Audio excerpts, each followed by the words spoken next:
Hi guys, hello, my self Neeraj. और दोस्तों देखो, लास्ट सेशन में हम लोगों ने ब्लड ग्रुप के बारे में बात की थी। वैसे आप जिस चैनल पर हैं उसका नाम है एसएससी अड्डा 24/7 और आप इस चैनल को सब्सक्राइब कर लो ऐसी बहुत सारी इन्फॉर्मेटिव वीडियोस देखने के लिए। एक और चीज़ बताऊंगी कि एसएससी अड्डा 24/7 पर शाम को जो है वो कितनी बजे, 5 बजे अपना सेशन होता है। अगर आपको क्वेश्चन पढ़ने हैं तो आप डेफिनेटली उस सेशन को जरूर देखना, है ना।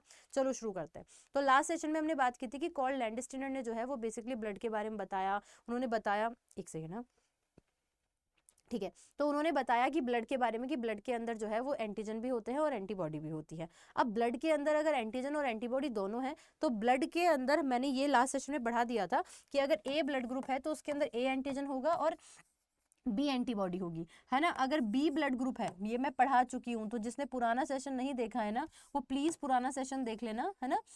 ये ब्लड ग्रुप है, यहाँ पर हमने लिखा एंटीजन और एंटीबॉडी। ये भी मैं बता चुकी हूँ कि एंटीजन और एंटीबॉडी जो है वो एक दूसरे के कट्टर दुश्मन होते हैं। अगर किसी का ब्लड ए है तो उसकी बॉडी के अंदर ए एंटीजन होगा, लेकिन बी को मारने के लिए योद्धा बनेंगे। बी ब्लड के अंदर बी ही एंटीजन होगा लेकिन ए को मारने के लिए योद्धा बनेंगे। ऐसे ही ए बी के अंदर जो है वो ए बी ही एंटीजन होगा और एक भी प्रकार के योद्धा नहीं बनेंगे। और ओ वाले के अंदर जो है वो एक भी प्रकार का एंटीजन नहीं होता और जो है वो दोनों प्रकार की एंटीबॉडी होती है। लास्ट सेशन में हमने देखा था कि ए वाला किसको ब्लड दे सकता है और बी वाला जो है वो बेसिकली किसको ब्लड दे सकता है। लेकिन आज के सेशन में हम लोग जानेंगे कि ए बी जो है वो यूनिवर्सल रिसीवर क्यों है और जो है ओ जो है वो यूनिवर्सल डोनर क्यों है ना। तो ये चीज हम लोग आज के सेशन में जानने की कोशिश करेंगे। ये सेशन आपको बहुत अच्छे से समझना है तो आप इसका फर्स्ट पार्ट जरूर देखना, आपको डेफिनेटली क्रिस्टल क्लियर समझ में आ जाएगा, है ना। चलो, तो हमने यहाँ पर कहा कि भाई मानो कि मेरा ब्लड जो है वो ए बी है और आपको अभी अभी पता लगा कि मेरे ब्लड के अंदर जो है वो ए बी नाम का एंटीजन है और मेरा ब्लड के अंदर जो एंटीबॉडी बनी हुई है ना, जो ब्लड की एंटीबॉडी बनी हुई है वो किसी के, क्योंकि देखो एंटीजन और एंटीबॉडी मैंने लास्ट सेशन में बताया था कि एंटीजन और एंटीबॉडी एक दूसरे के कट्टर दुश्मन है। अब अगर ये दोनों एक दूसरे के कट्टर दुश्मन हैं तो इस केस में क्या होगा,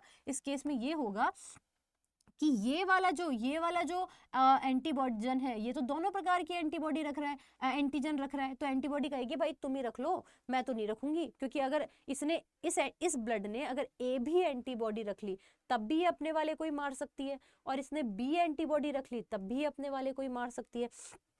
तो कौन ब्लड अपने वाले को मारना चाहेगा, इसलिए ये एक भी प्रकार का एंटीबॉडी नहीं रखती, है ना। अब मैंने बात की कि भाई अब इस ब्लड को अगर ए बी वाले बंदे को ए वाले का ब्लड चढ़ा दे तो ए वाले के ब्लड के अंदर ए तो एंटीजन होगा और बी एंटीबॉडी होगी।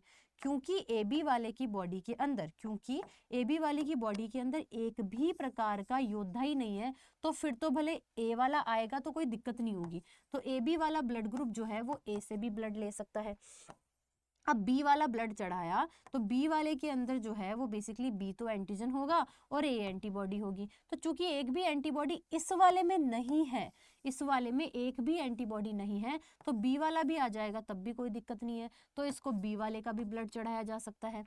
फिर हमने बोला कि ए बी वाला खुद आ गया तो ए बी वाले के पास में भी आ जाए, इसके पास एंटीबॉडी है ही नहीं तो ये किसी को भी किल नहीं करेगा, है ना। और इसके अलावा इसके पास चाहे ओ आ जाए तो ओ के पास तो वैसे भी एंटीजन नहीं होता, तो भाई एंटीजन से ही तो दिक्कत है। इसलिए हम कहते हैं कि इसके पास में एक भी प्रकार की एंटीबॉडी नहीं होने के कारण, इसके पास एक भी प्रकार की एंटीबॉडी नहीं होने के कारण जो है ये क्या करता है, सबको अपना ब्लड दे सकता है, ले सकता है सबसे, इसलिए यूनिवर्सल रिसीवर है।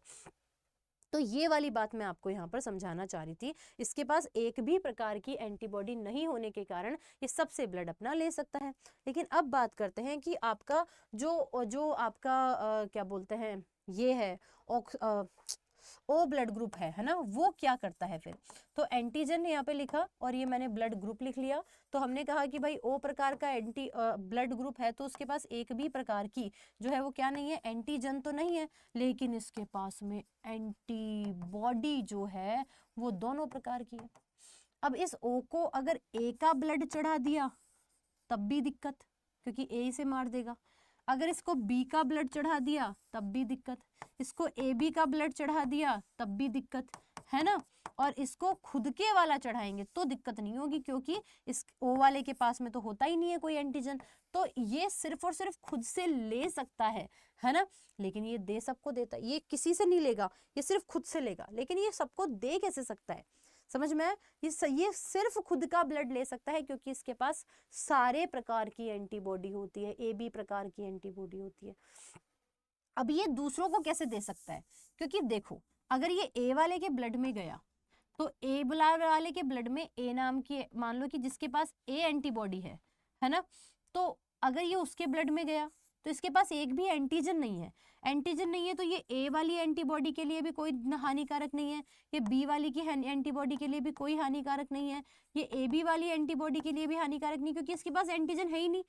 कोई भी एंटीबॉडी मारती किसको? एंटीजन को। लेकिन इसके पास एक भी प्रकार की एंटीबॉडी है ही नहीं, एंटीजन है ही नहीं, तो क्या करेगा?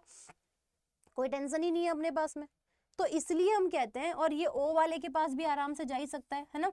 तो बेसिकली इसके पास में एंटीजन नहीं होने के कारण ये यूनिवर्सल डोनर है, और ये जो है इसके पास में एंटीबॉडी नहीं होने के कारण ये यूनिवर्सल रिसीवर है। अब प्रश्न उठता है कि मैडम ये AB वाला जो है वो किस किस को दे सकता है अपना ब्लड, वो भी देख लेते हैं। ये जो है वो किस किस को अपना ब्लड दे सकता है। तो AB वाले को देखो, यहाँ पर मैंने क्या लिखा? यहाँ पर मैंने लिखा एंटीबॉडी, है ना, और यहाँ पर मैं लिख रही हूँ कि इसके पास सॉरी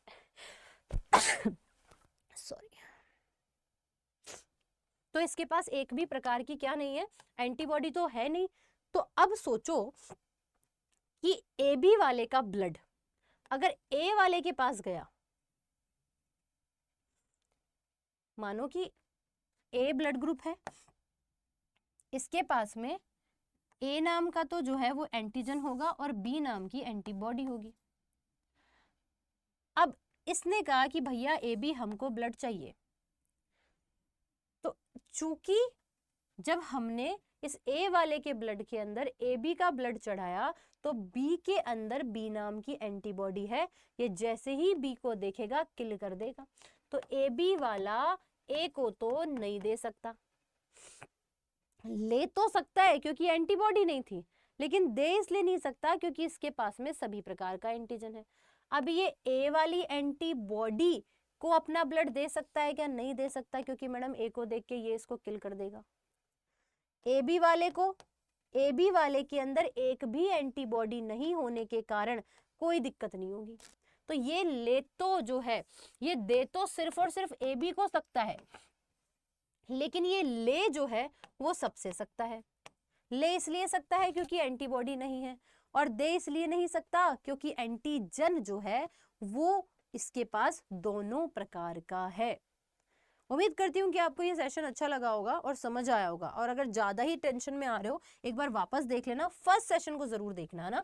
और इसके अलावा मैं एक और चीज़ आप लोगों को कह रही हूँ कि भाई सीधी सिंपल सी बात है कि AB जो है वो यूनिवर्सल रिसीवर है, क्योंकि वो A से भी ले सकता है, B से भी ले सकता है, AB से भी ले सकता है और O से भी ले सकता है। वो सिर्फ इसलिए ले सकता है क्योंकि उसके पास में एंटीबॉडी नहीं है। तो ये किसको मारेगा? ये किसी को नहीं मारेगा, ठीक है। इसलिए ये AB जो है वो AB को ही दे सकता है। क्यों दे सकता है? क्योंकि इसके पास में जो एंटीजन होता है वो AB होता है। दोनों प्रकार के एंटीजन होने के कारण सिर्फ AB को दे सकता है और ये किसी को नहीं दे सकता। अब यहीं पर ही अगर मैं बात कर लूं, यहीं पर ही मैं बात कर लूं किसकी? O वाले की, कि O जो होता है वो जो है वो किसको दे सकता है? वो A को भी दे सकता है, वो B को भी दे सकता है, वो AB को भी दे सकता है और वो O को भी दे सकता है। वो इसलिए दे सकता है अपना ब्लड क्योंकि O वाले के पास में जो है वो एंटीजन जो है वो नहीं होते, तो इसकी एंटीबॉडी के से भी दिक्कत नहीं है, इसकी एंटीबॉडी भी नहीं मार पाएगी, इसकी एंटीबॉडी भी नहीं मार पाएगी और इसकी एंटीबॉडी भी नहीं मार पाएगी। लेकिन O वाला ले किससे सकता है? सिर्फ O से, क्योंकि उसके पास में जो एंटीबॉडी है वो जो है वो दोनों प्रकार की, दोनों एक दूसरे से उल्टे होते हैं। इसके पास में एंटीबॉडी नहीं है जबकि इसके पास में एंटीबॉडी है, और इसके पास में एंटीजन नहीं है जबकि इसके पास में एंटीजन है। That is the basic thing. उम्मीद करती हूँ समझ में आया होगा सेशन, जो मैं समझाना चाह रही हूँ, जो मैं आपको पढ़ाना चाह रही हूँ। ये बहुत बहुत बहुत बहुत ज़्यादा महत्वपूर्ण है, इस चीज़ को आप लोगों को डेफिनेटली यहाँ पर जो है वो क्या करना है, याद रखना है, ठीक है। और एक और सबसे इंपॉर्टेंट चीज़ यहाँ पर मैं बता देती हूँ RH फैक्टर की। तो जब हम लोग RH फैक्टर की बात करते हैं तो भाई RH फैक्टर क्या होता है ये भी हम लोग समझेंगे, और RH फैक्टर के साथ में ही इरिथ्रोब्लास्टोसिस फेटालिस भी समझेंगे, जो कि मैं आपको नेक्स्ट वीडियो में समझाऊंगी, है ना। अब इसके लिए आप लोगों को क्या करना है, लेकिन मैं आपको बता देती हूँ कि इस वीडियो के डिस्क्रिप्शन में पहली बात तो अगर नए हो तो चैनल को सब्सक्राइब कर लो, क्योंकि ऐसी बहुत सारी वीडियोस मैंने बनाई है, और मैं आप लोगों को दिखा भी देती हूँ कि ऐसी बहुत सारी वीडियो जो है वो हम लोगों ने कहाँ बनाई है ना। तो एक चीज़ मैं आप लोगों को यहाँ पर समझा देती हूँ, आप यूट्यूब पे हो, अभी मैं आपको अपना चैनल भी दिखा देती हूँ कि अपना चैनल जो है वो बेसिकली कौन सा है ना। आप SSC अड्डा पर हो, अभी के अभी जाकर पहले तो मतलब चैनल पे ही हो तो चैनल को सब्सक्राइब कर लो, पहले तो चैनल को सब्सक्राइब कर लो। अब फिर उसके बाद में क्या करना है, आप लोग जब यहाँ पर देखेंगे तो इस वीडियोस की लिस्ट में चले जाओ। वीडियोस की लिस्ट में देखो मैंने समुद्रयान पर भी बनाया हुआ है, हाइड्रोकार्बन दिख रहा है तुमको, हाइड्रोकार्बन क्या है उस पर भी मैंने वीडियो बनाई है। हाइड्रोकार्बन के 2 पार्ट हैं, पहले पहला पार्ट देखना और फिर उसके बाद में दूसरा पार्ट देखना। फिर उसके बाद में मैंने पॉलीमर्स पे भी वीडियो बनाई है, ये भी देख लेना। चैनल को सब्सक्राइब जरूर से करना है। मैं आपको एक और चीज़ बता देती हूँ कि आपको डिस्क्रिप्शन में कैसे जाना है, कि इस वीडियो के डिस्क्रिप्शन में गए और यहाँ पर तुम्हें जो है वो दे रखा है डाउनलोड अड्डा एप्लीकेशन, इस पे आप लोगों ने क्लिक कर देना है तो आप अड्डा की डायरेक्ट एप्लीकेशन पे चले जाओगे। तो मैं आपको अभी वेबसाइट से दिखा देती हूँ। अड्डा की जब आप एप्लीकेशन पे जाओगे तो आप लोगों ने, अगर आप SSC की तैयारी कर रहे हैं और रेलवे की तैयारी कर रहे हैं, SSC की तैयारी कर तो SSC वाले सेगमेंट में चले जाना, और रेलवे की तैयारी कर रहे हो तो रेलवे वाले सेगमेंट में चले जाना। करना आप लोगों ने क्या है कि महापैक पे क्लिक करना है। देखो अगर आप CGL CHSL MTS है ना, GD है ना, और GHH इन सब एग्जाम की तैयारी कर रहे हो और अभी चल रही है डबल वैलिडिटी, तो आप डेफिनेटली डबल वैलिडिटी पे क्लिक कर सकते हैं। डबल वैलिडिटी में क्या होता है कि जो बैच 12 महीने का है वो आपको 24 महीने का मिल जाता है। इसके अलावा आप लोगों को टेस्ट सीरीज मिल जाती हैं, 6000 टेस्ट सीरीज। इसके अलावा 24 महीने तक, अब ये 24 महीने का हो गया ना, 24 महीने तक जितने भी एग्जाम्स आएंगे उन सबके लिए आप एनरोल हो सकते हो, उन सभी बैचेस के लिए आप एनरोल हो सकते हो। 24 महीने यानी 2 साल तक कोई नया बैच लेने की जरूरत नहीं है। 80% डिस्काउंट के लिए आप मेरा कोड यूज कर सकते हो Y698 और अप्लाई कर दो। जैसे ही आप Y698 कोड अप्लाई करते हो ना तो आप लोगों को 80% डिस्काउंट देखने को मिलता है, और ये 80% डिस्काउंट के कारण ये बैच आपको 2800 रुपये का पड़ेगा, लेकिन इसका एक्चुअल अमाउंट 13,000 रुपये है ना।